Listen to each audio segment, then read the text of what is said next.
ਵਾਹਿਗੁਰੂ ਜੀ ਕਾ ਖਾਲਸਾ ਵਾਹਿਗੁਰੂ ਜੀ ਕੀ ਫਤਿਹ। मैं ਤੁਹਾਡੀ ਹੋਸਟ ਵੀਤ ਕੌਰ न्यूज़ TV 84 ਦੇ ਨਾਲ। ਵੀਅਰਸ, ਜਿਸ ਤਰ੍ਹਾਂ ਅਸੀਂ ਜਾਣਦੇ ਕਿ ਅੱਜ 9/11 ਦਾ ਦਿਨ ਹੈ, ਜਿਸ ਨੂੰ ਕਿ ਅਮਰੀਕਾ ਤੇ ਹੋਰ ਦੁਨੀਆ ਵਿੱਚ ਵਸਣ ਵਾਲੇ ਸਿੱਖ ਭੁਲਾ ਨਹੀਂ ਸਕਦੇ। ਅਸੀਂ ਆਪਣੇ TV 84 ਦੇ ਅਦਾਰੇ ਵੱਲੋਂ ਇਸ ਦੁਰਘਟਨਾ ਵਿੱਚ ਮਾਰੇ ਗਏ ਲੋਕਾਂ ਨੂੰ ਆਪਣੇ ਵੱਲੋਂ ਸ਼ਰਧਾ ਦੇ ਫੁੱਲ ਭੇਂਟ ਕਰਦੇ ਹਾਂ। ਜਿੱਥੇ ਟੈਰਰਿਜ਼ਮ ਦੁਨੀਆ ਵਿੱਚ ਇੱਕ ਬਹੁਤ ਵੱਡੀ ਮੁਸੀਬਤ ਬਣ ਕੇ ਸਾਹਮਣੇ ਆਇਆ ਹੈ, ਉੱਥੇ ਨਾਲ ਹੀ ਹੋਰ ਕਈ ਇਹੋ ਜਿਹੀਆਂ ਸਮੱਸਿਆਵਾਂ ਹਨ ਜੋ ਸਾਰੀ ਦੁਨੀਆ ਲਈ ਚਰਚਾ ਦਾ ਵਿਸ਼ਾ ਹੈ, ਜਿਵੇਂ ਕਿ ਨਸ਼ਾ ਯਾਨੀ ਕਿ ਡਰੱਗਸ। ਹੁਣ ਅਸੀਂ ਪੰਜਾਬ ਦੀ ਗੱਲ ਕਰਦੇ ਹਾਂ। ਜਿਵੇਂ ਤੁਹਾਨੂੰ ਪਤਾ ਹੀ ਹੈ ਕਿ ਗੁਰੂਆਂ ਪੀਰਾਂ ਦੀ ਧਰਤੀ ਪੰਜਾਬ, ਜਿਸ ਵਿੱਚ 70% ਤੋਂ ਜ਼ਿਆਦਾ ਨੌਜਵਾਨ ਮੁੰਡੇ ਕੁੜੀਆਂ ਨਸ਼ੇ ਦਾ ਸ਼ਿਕਾਰ ਹੋ ਰਹੇ ਹਨ।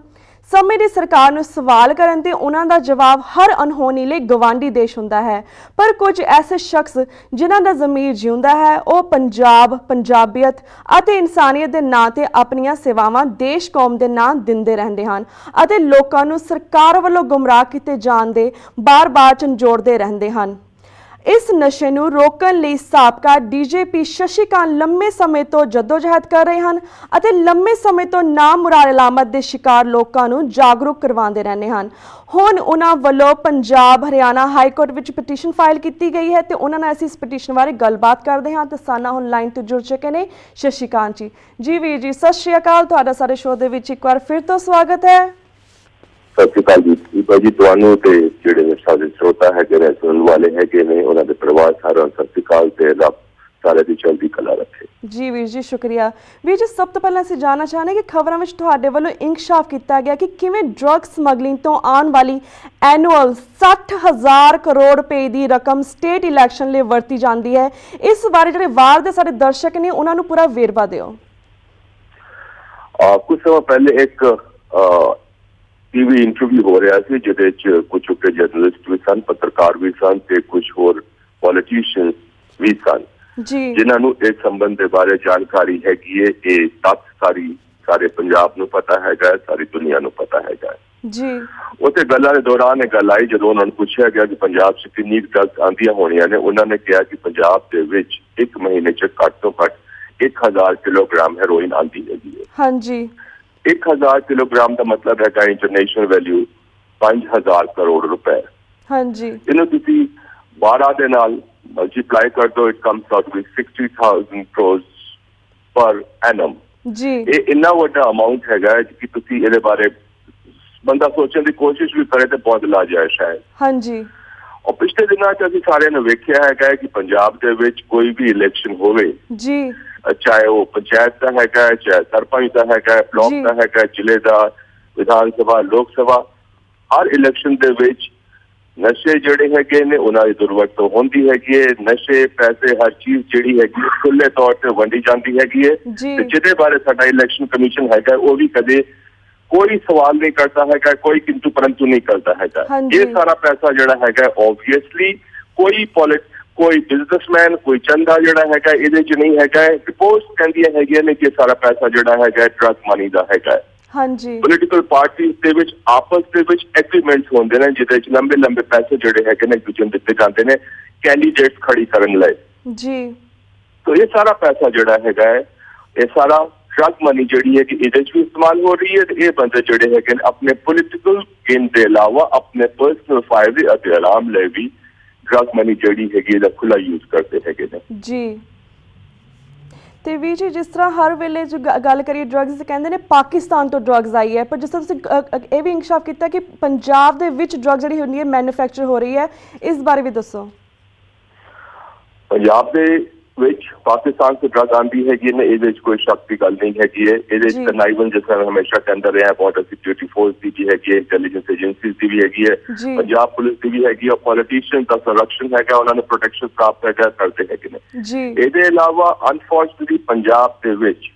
ਸਿੰਥੈਟਿਕ ਡਰੱਗ ਜਿਹੜੀ ਹੈਗੀਆਂ ਨੇ ਉਹ ਵੀ ਵੱਡੀ ਤਾਦਾਦ ਦੇ ਵਿੱਚ ਬਣ ਰਹੀਆਂ ਨੇ, ਜਿਹਨੂੰ ਕਿ ਨਸ਼ੇ ਦੀ ਗੋਲੀਆਂ ਵੀ ਕਹਿੰਦੇ ਹੈਗੇ ਨੇ, ਜਿਹੜੀ ਕਿ ਕੈਮੀਕਲ ਦੁਕਾਨਾਂ ਤੇ ਮਿਲਦੀਆਂ ਨੇ, ਜਿਹੜੇ ਬੱਚੇ ਜਿੱਥੋਂ ਖਰਾਬ ਹੋਣਾ ਸ਼ੁਰੂ ਕਰਦੇ ਹੈਗੇ ਨੇ ਜੀ। ਇਹਦੇ ਇਲਾਵਾ ਹਾਈ ਕੁਆਲਿਟੀ ਡਰੱਗ ਜਿਹੜੀ ਹੈਗੀਆਂ ਨੇ, ਜੈਸੇ ਕ੍ਰਿਸਟਲ ਹੈਗਾ, ਮੈਥ ਹੈਗੀ ਹੈ, ਇਹ ਸਾਰੀ ਚੀਜ਼ਾਂ ਜਿਹੜੀਆਂ ਇਹ ਵੀ ਪੰਜਾਬ ਦੇ ਵਿੱਚ ਬਣਦੀਆਂ ਹੈਗੀਆਂ ਨੇ। ਪਿਛਲੇ ਸਮਾਂ ਦੇ ਵਿੱਚ ਨਵਾਂ ਸ਼ਹਿਰ ਦੇ ਵਿੱਚ ਇਸ ਤਰ੍ਹਾਂ ਗਿਰੋਹ ਫੜਿਆ ਵੀ ਗਿਆ ਸੀ। ਇੱਥੇ ਮੈਂ ਇਹ ਵੀ ਦੱਸਣਾ ਚਾਹੂੰਗਾ, ਕੱਲ ਕੈਨੇਡਾ ਦੀ ਆਫੀਸ਼ੀਅਲ ਟੀਮ ਮੇਰੇ ਕੋਲ ਆਈ ਸੀ ਇਸ ਬਾਰੇ ਗੱਲ ਕਰਨ ਲਈ कि पंजाब के विच नशे बहुत बनते हैगे ने जिन्हां दा अल्टीमेट डेस्टिनेशन अमेरिका होंदा हैगा कैनेडा के राही ते बाकी थावां दे राही इनू किस तरह थम पाई जा सकती हैगी जी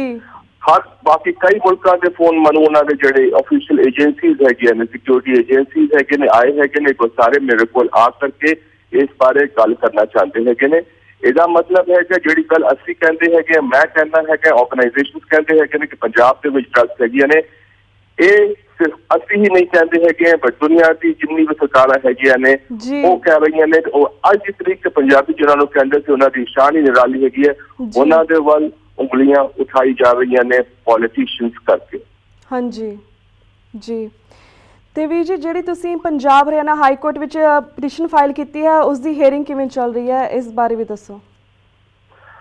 हाँ 10 तारीख को पहले केस चल रहा है काफी समय जो मैं हाई कोर्ट ने कहा कि मैं भी हाई कोर्ट पेश होकर के इस बारे अपने व्यूज दें किस तरह थम पाई जा सकती है कि इस बारे भी गल करा हाँ जी पहले लास्ट मंथ तारीख थी 13 तारीख इस महीने 10 तारीख भी सी ये एक लेटर पटीशन होंगी है जिन्होंने PIL की एक फॉर्म हैगी है वो मैं प्रोटेक्ट की है जिहदे पंजाब का जिहड़ा एक जेनोसाइड चल रहा तुसीं 9/11 की गल की पंजाब के 9/11 पता नहीं किन्ने वरियां का चल रहा है एक पूरी जनरेशन खत्म हो रही हैगी है जेनोसाइड चल रहा है इस पासे ना पंजाब सरकार का ध्यान है ना सेंटर सरकार का ध्यान है उन्होंने शायद बस यही है अपने राज करो इत्मीनान नाल जिन्ना कुछ कर सकते हैं जो अपना फायदा उठाओ कि कोई कहता है कि मैं 25 वाले राज करांगा कोई कहता है पंजाब मैं दोवां पंजाब गवर्नमेंट और सेंट्रल गवर्नमेंट दोवां इस बारे दोषी पाना है और ये गल जी है कि मैं अपनी पटीशन के विच भी कही हैगी है जी ਤੇ ਵੀਰ ਜੀ ਤੁਹਾਨੂੰ ਕੀ ਲੱਗਦਾ ਹੈ ਕਿ ਸਿਰਫ ਪੂਰੇ ਇੰਡੀਆ ਦੇ ਵਿੱਚ ਪੰਜਾਬ ਦੇ ਵਿੱਚ ਹੀ ਇਸ ਨਸਲਕੁਸ਼ੀ ਕਿਉਂ ਹੋ ਰਹੀ ਹੈ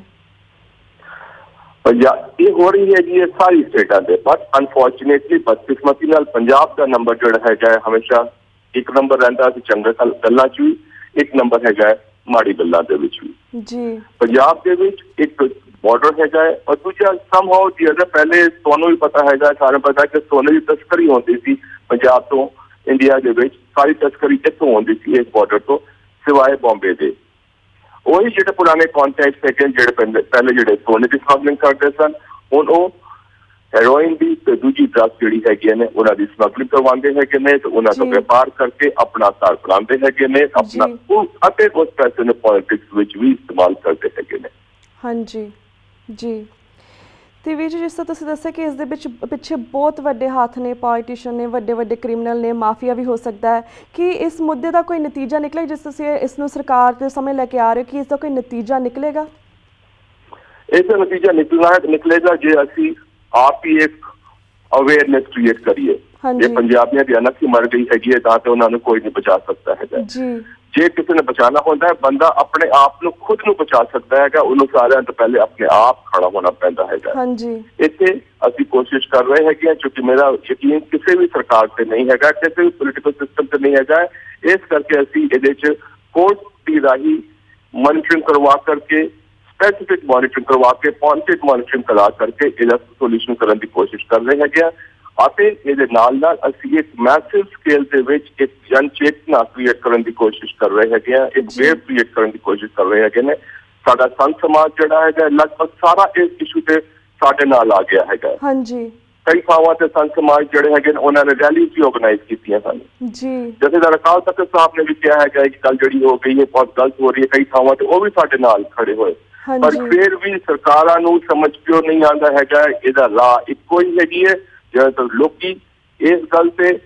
झंडा लेके खड़े नहीं हो जाएंगे ते जे उन्हां दी अनक बाकी है कि जे अपने आप नूं आने वाली पीढ़ी नूं बचाना चाहते हैगे ने दिस इज द टाइम ये समा हैगा जदों कि उन्हां नूं खड़ा होना पएगा वरना जे उन्हां दा चाहते है कि उन्हां दे परिवारां दा अगे आके नाश होए उन्हां दी मर्जी जी ते वी ਜਿਹੜੇ ਲੋਕ ਨੇ ਪੰਜਾਬ ਦੇ ਲੋਕ ਜਾਗਰੂਕ ਕਿਉਂ ਨਹੀਂ ਹੋ ਰਹੇ ਇਸ ਬਾਰੇ ਵੀ ਦੱਸੋ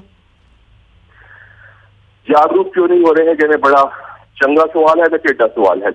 जी अज की तरीक च सुनिया है पंजाब सरकार के कुछ मंत्री विदेशों गए हैं उन्होंने नोटा के हार पहुंचाने दिते जा रहे हैं उन्होंने स्वागत हो रहे हैं उन्होंने डॉलर दिते जा रहे हैं उन्होंने शॉपिंग कराई जा रही हैगी है ये तो साडे पंजाबियों का हाल है जिथे मौका मिले वो जाके हुण ਲੰਬੇ ਪੈ ਜਾਂਦੇ ਨੇ। ਉਹ ਜਿਹੜਾ ਸੰਗਤਾਂ ਦਾ ਸਮਾਂ ਸੀ ਮੇਰੇ ਖਿਆਲ ਖਤਮ ਹੋ ਗਿਆ ਜਦੋਂ ਉਹਨਾਂ ਦੀ ਅਨਕ ਬਾਕੀ ਸੀ। ਉਹ ਤੇ ਮੈਂ ਇਹੀ ਕਹਾਂਗਾ ਕਿ ਜਿਹੜਾ ਪੰਜਾਬੀ ਕੌਮ ਹੈਗੀ ਹੈ ਸ਼ਾਇਦ ਮਰਨ ਵਾਲੀ ਹੈਗੀ ਹੈ।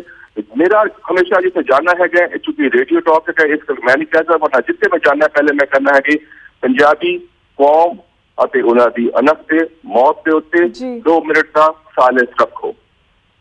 ਮੈਂ ਰੇਡੀਓ ਦੇ 2 ਮਿੰਟ ਨਹੀਂ ਕਹਿ ਸਕਦਾ, ਪਰ ਜਿਹੜਾ ਬੰਦਾ ਵੀ ਜਿੱਥੇ ਸੁਣ ਰਿਹਾ ਹੈਗਾ ਉਹਨਾਂ ਨੂੰ ਆਪਣੇ ਉੱਤੇ ਵਿਚਾਰ ਕਰਨਾ ਚਾਹੀਦਾ ਹੈਗਾ ਤੇ ਸ਼ਰਮ ਦੇ ਨਾਲ ਆਪਣਾ ਸਿਰ ਆਪ ਹੀ 2 ਮਿੰਟ ਨੇ ਝੁਕਾ ਕਰਕੇ ਰੱਖਣਾ ਚਾਹੀਦਾ ਹੈਗਾ ਇੱਕ ਵੈਲੀਐਂਟ ਕੌਮ ਦੀ ਡੈਥ ਦੇ ਉੱਤੇ। ਹਾਂਜੀ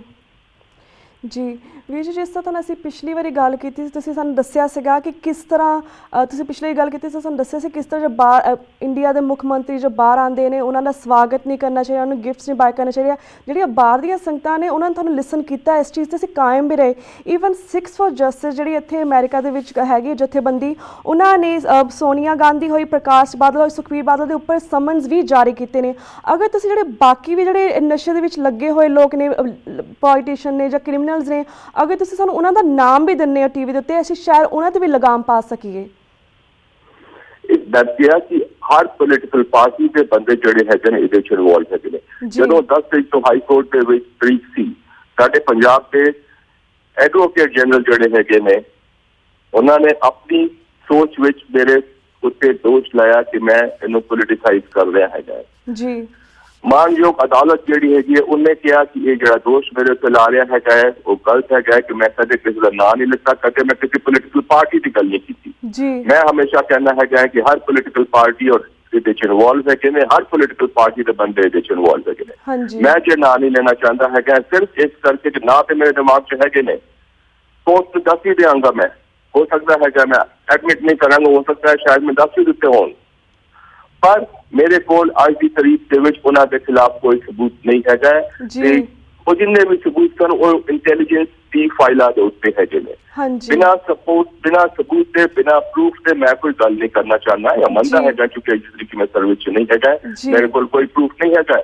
ਪਰ ਉਹ ਪ੍ਰੂਫ ਫਾਈਲ ਤੇ ਮੌਜੂਦ ਹੈਗੇ ਨੇ। ਜੇ ਸਰਕਾਰ ਕਹਿੰਦੀ ਹੈਗੀ ਹੈ ਕਿ ਉਹ ਪ੍ਰੂਫ ਫਾਈਲ ਦੇ ਉੱਤੇ ਮੌਜੂਦ ਨਹੀਂ ਹੈਗੇ ਨੇ, ਉਹਨਾਂ ਨੂੰ ਕੌਣ ਰੋਕਦਾ ਹੈਗਾ ਕਿ ਉਹ ਫੇਰ ਤੋਂ ਇੱਕ ਨਵੀਂ ਐਕਸਰਸਾਈਜ਼ ਕਰਕੇ ਨਵੀਂ ਲਿਸਟ ਬਣਾਉਣ ਕਿ ਕਿਹੜੇ ਬੰਦੇ ਪੰਜਾਬ ਦੇ ਵਿੱਚ